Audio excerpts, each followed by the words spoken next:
I am safe. I am enhanced. I am supported. All is well. Happy day and welcome to another episode of Try on Thriving. I am Erica Kesse, a love force with mysterious wisdom, celebrating life. And I am so pleased to be here with my guest. Can you please introduce yourself? Sure. Thank you, Erica, for having me. My name is Melissa Muhammad. I am the founder and CEO of the Black and Global Business Network.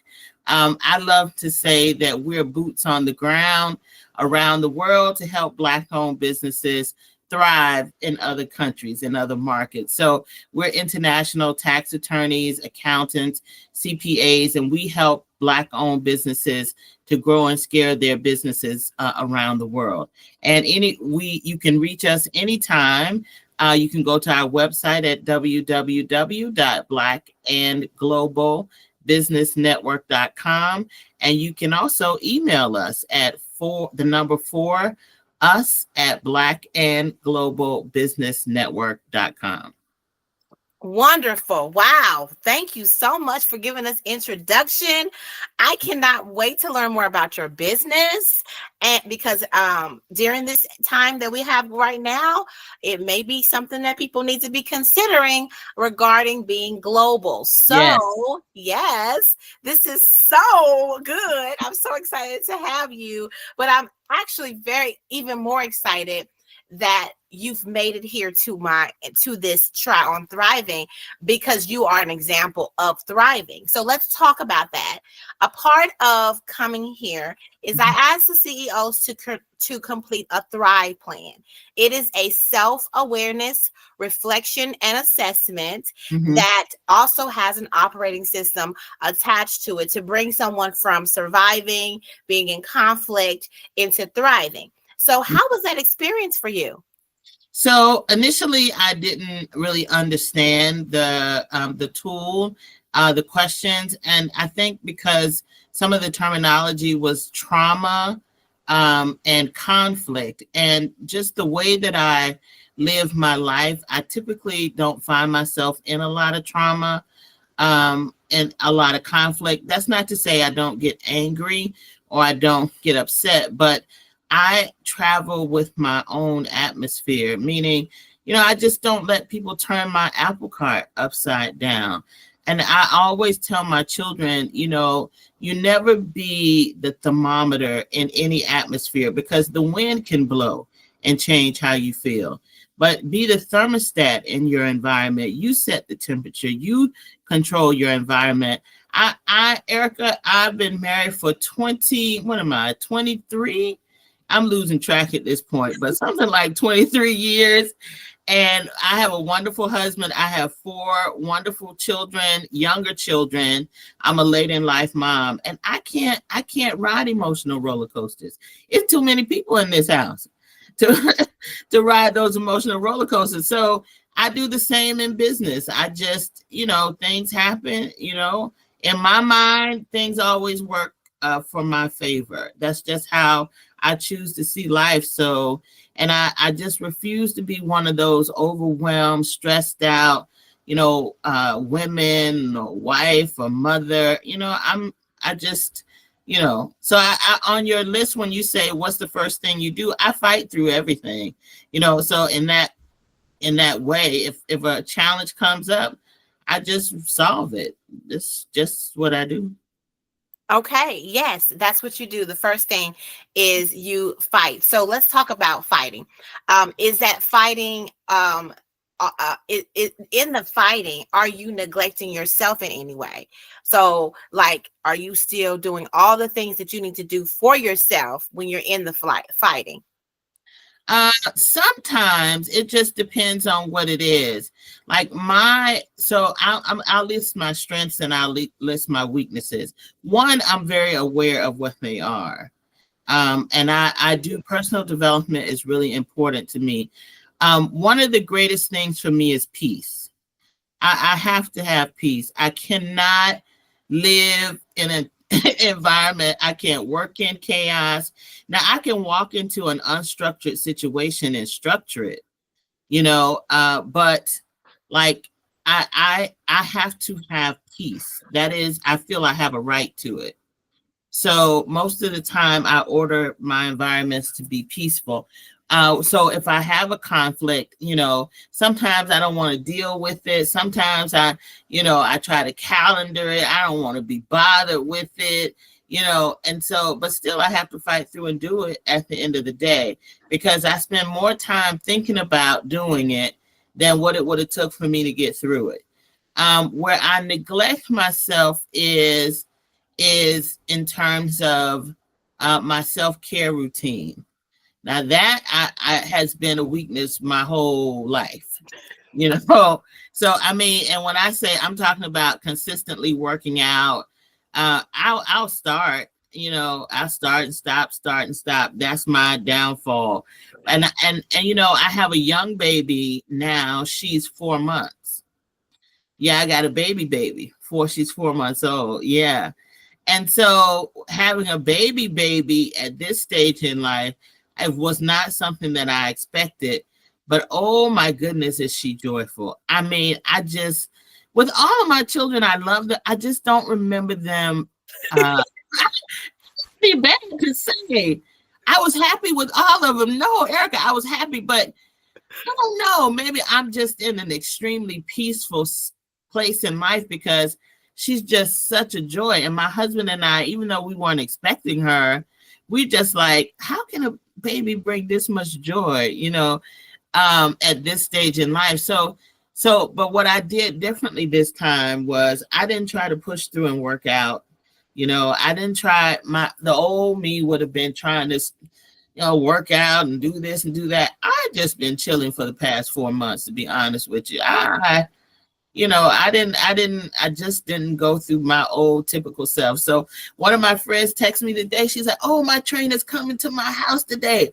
I said, I'm so happy for you. I ain't doing nothing.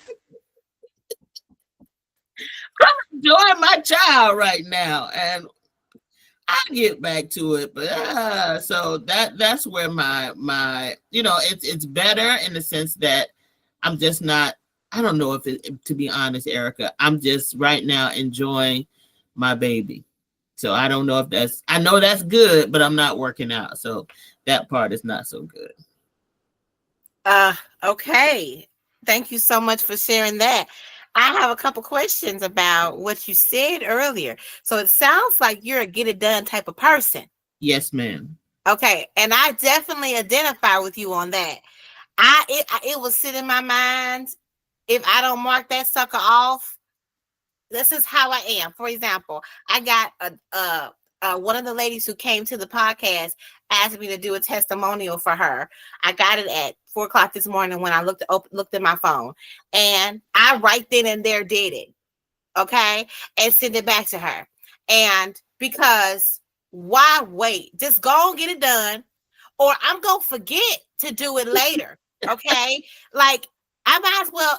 We have to know ourselves. Yes. To know if I want to be efficient, then I need to go and get this thing done. This is a small thing. Ain't no reason to put it on the calendar or do whatever or not think about it or it's gonna come back or you're not gonna do it, and that's not who you want to be. Right. Yes, ma'am. Right? I want to be a person that does, because I know that I've sent plenty of testimonials, requests for testimonials and recommendations, and nobody did it. And I know it wasn't because they didn't want to. It was that they put it aside. Right. And then guess what? When somebody asks you to do a recommendation or a testimonial, they don't feel like they should continue to badger you about doing it, right? Mm-hmm. So it just gets dropped. Mm-hmm. So I said, let me go and write this. Let me go and write it. And let me tell you, it became a blessing because it was through this platform called Speaker Something. And I was like, let me look at this platform. And it's a good platform. I was like, oh, I maybe need to sign up for this. So it's always something good that comes out of it. Going back to what you said, you know for a fact, if you walk in the understanding that everything good will happen for me, no matter what. Like things are showing up, Right. Conflicts are showing up, but I know everything's gonna work out just for me, baby. Right. Like, why worry? Why Right. be in distress? Why Right. not have peace? So let Right. me ask you this: how do you define peace? Peace is being content with where I am, and no yelling and screaming. That's peace for me. Like when I get up in the morning, my children bickering, mommy, I can't deal with that. No, can't deal with it. You know, so you can say we can talk, but you don't have to yell and scream. And that typically is peace to me. I don't define peace as the absence of conflict, because I think conflict is going to happen no matter where you are in life, but it's how you handle the conflict, how you manage the conflict, right? Like so peace for me is, I just not just been absent from a lot of overwhelming stress. I have spiritual peace, I have physical peace, financial peace, family peace, having the same problems that other people have, but just not being to the point where any part of my life is just so weighted down that I'm under distress. And not because I'm Muslim, and I'm Muslim in the Nation of Islam. So one of the key things for us that Minister Farrakhan stresses to us is that stress comes from default and duty.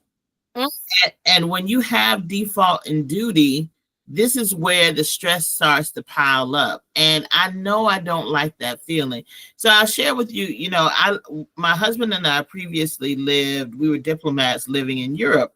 We lived in Paris, and I've worked in about 50 different countries. And he's great because he's always sacrificed to travel with me and all of that. And, it was so interesting, Erica, that when I would be in these countries and work with people in other countries, the women were never overwhelmed. The women they were not.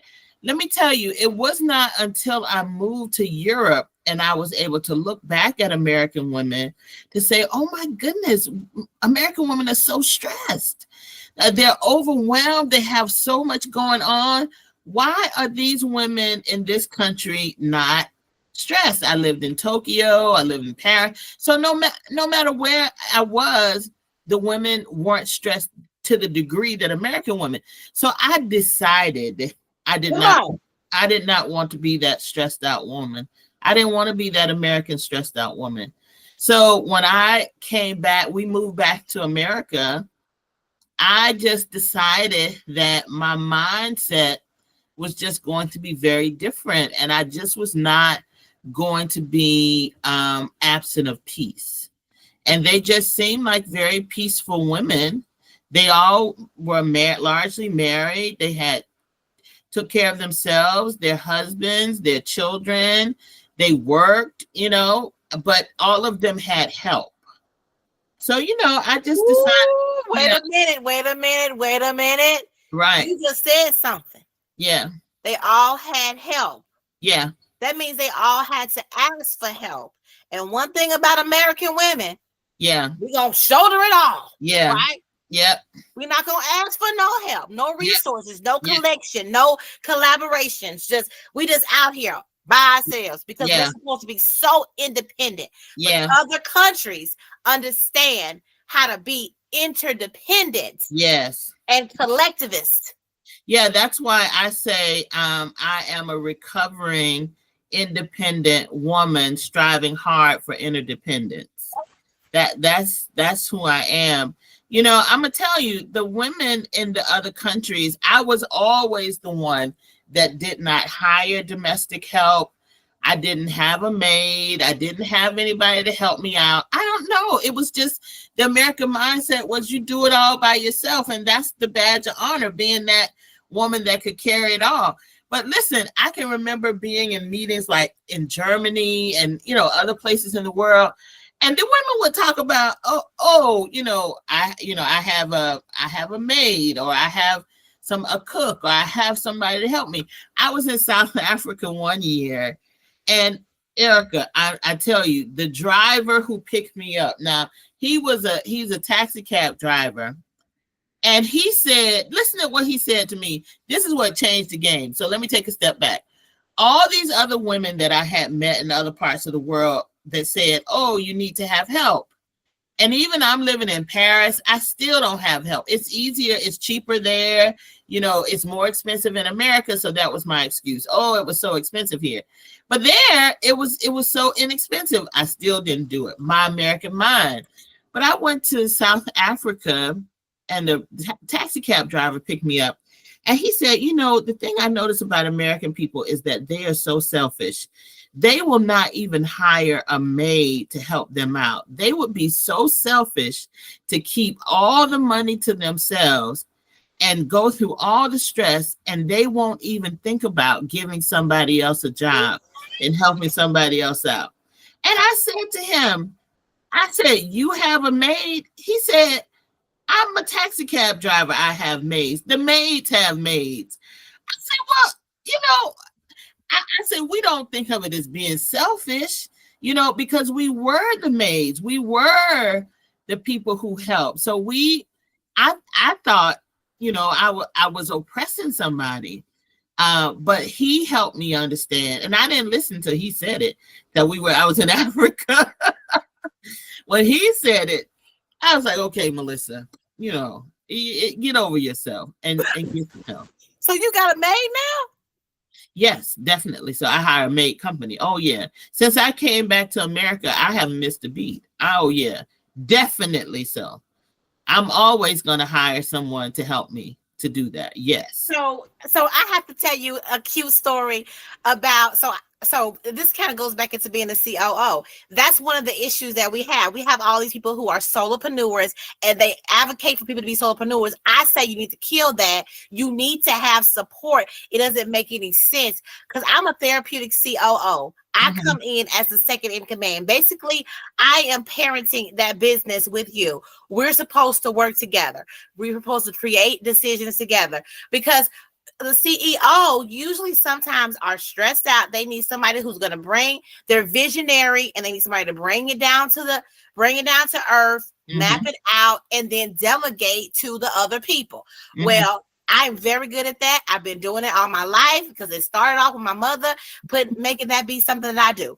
Okay, but recently I have a VA. Well, actually, I don't like to call her that. She's my administrative manager, and very proud to have her. She's from Nigeria, and I said to her, "Oh yes, let me tell you, I would rather hire my support from other countries. I'm sorry. Well, my COO is not from, and I'm a COO, but a CEO of my own business, and I have a COO because I understand that I need I need a second in command. I need it. So anyway, but I also have an administrative manager. I said to her, because I just got a house in Rochester, and I said to myself, I'm about to give me a maid, and then I'm about to give me a butler. Then I was asking them, what's the difference between a maid and a butler? I don't know. Somebody said you're supposed to do like a butler does more. Do they? I don't know, but I think I'm gonna get both of them. Anyway, I was talking about how I was doing that, and so I was talking to her, and I said, Cynthia, are you making enough money to get you a maid? She says, yeah, a maid costs this right here, and I do make enough money with you to have a maid. And I said, great, because I want all of us to get a maid. We all deserve maids. Right. Yeah. I think it makes a big difference, but it's a different mindset. The mindset is share the resources. Exactly. That was a different mind. That was a shift for me to think, oh, I'm helping another family. This family is helping me, and I am helping another family, as opposed to the way I was looking at it before was I would be oppressing a family. You know, for me, it's important to go through a company to hire. So because they bring a group of people to come and clean, which is what we need. And so, now I just look at it totally different. And, you know, Erica, one thing I think is so important, no matter if it's asking for domestic help, your business, no one can help you with a need that you don't demonstrate. If you don't say what your need is, I think that's a challenge that people have in general, like, articulating or saying, I need this, I need help with that. In relationships, in marriage, and, just in general. And you have to, every level of success that you have is going to come through another person. Come on. It's going to come through another. I am supported. I am enhanced. I